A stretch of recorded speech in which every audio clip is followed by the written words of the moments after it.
Hey everyone, Anthony Alfredo here, and this is my rookie season reflection. I'm very excited to make this video because it's an excellent opportunity to highlight my NASCAR Cup Series rookie season and just wrap up the 2021 racing season as a whole with you all. I made a mid-season update video, so if you want to see more details or hear some more specifics, I'm going to link that video in the description because a lot of my thoughts and comments remain the same as far as diving in deeper regarding certain things and just, the opportunity as a whole. I'm not going to repeat in this. I'm going to keep it a little bit more brief and just, like I said, tie the knot on this year, so to speak.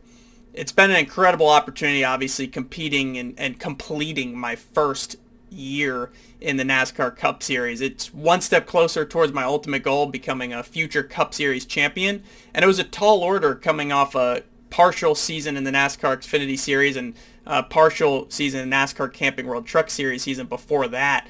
To constantly be growing and taking those steps is huge. And this year with no practice or qualifying was probably the most challenging part. A lot of people always ask me what's been the most difficult part of being a Cup Series rookie, and that's it. That wouldn't typically be the answer. It would be either figuring out the cars or some of the new tracks or the competition, something of that nature. But with no practice or qualifying because of the COVID-19 protocols, that was the biggest challenge. And I actually dealt with that last year in the Xfinity Series as a rookie too. So that not only affects you as a driver when you're new to a series and learning the cars or going to a lot of tracks for the first time, but the team as a whole, right?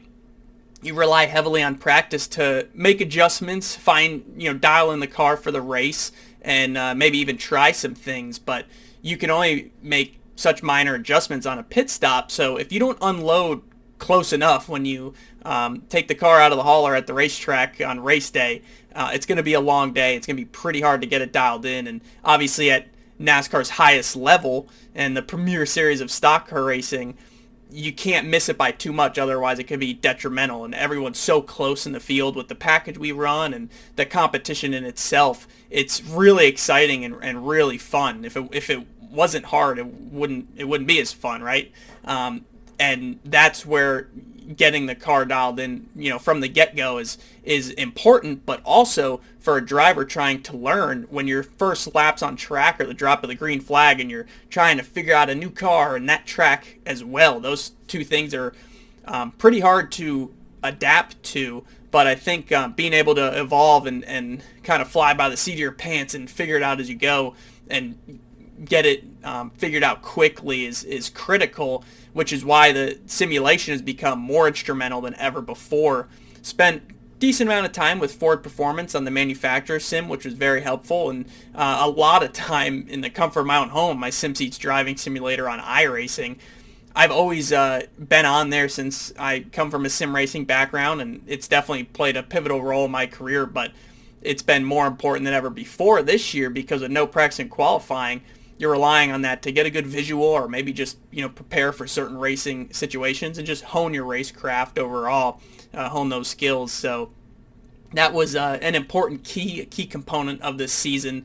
And that even goes, on the manufacturer sim for dialing in your car because you don't have practice or qualifying. And with the advanced physics on there, you can get it close. Regardless of all the misfortune this season, there's so many things that happen out of our control. It's hard to believe.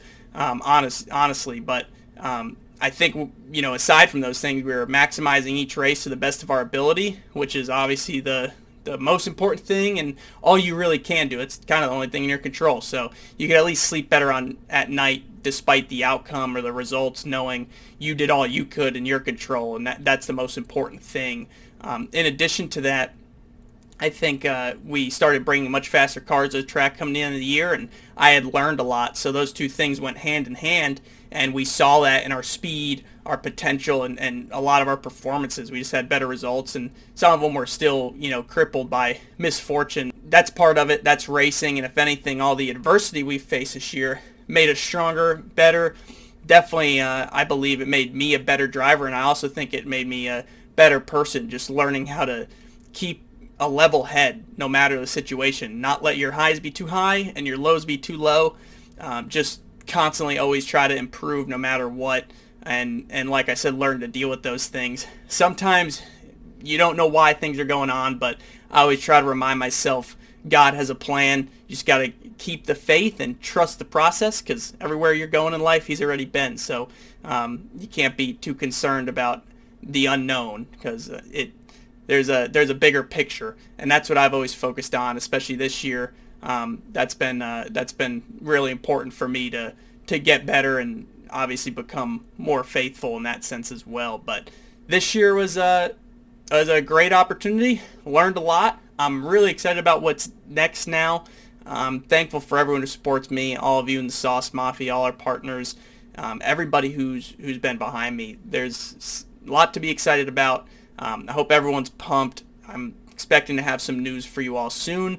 So thank you for the support as always. I appreciate it. I hope you all enjoyed this video. I enjoyed making it, and I'll talk to you all later. Bye.